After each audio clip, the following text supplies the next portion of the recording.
নিয়ন্ত্রণ হারিয়ে একটি কন্টেনারের পেছনে ধাক্কা মারল একটি যাত্রীবাহী বাস। ঘটনাটি ঘটেছে শুক্রবার ভোরে কাকসার বিরুডিহার কাছে ১৯ নম্বর জাতীয় সড়কের উপর কলকাতাগামী রাস্তায়।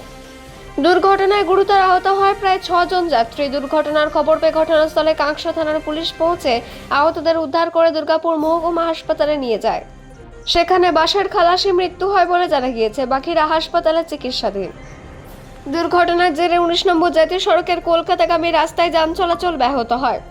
কাকসা থানার পুলিশ আহতদের উদ্ধার করার পাশাপাশি দুর্ঘটনাগ্রস্ত গাড়ি দুটিকে অন্যত্র সরিয়ে জাতীয় সড়কে যান চলাচল স্বাভাবিক করে। দুর্গাপুর থেকে অজিত মিশ্রা, রিপোর্ট নিউজে।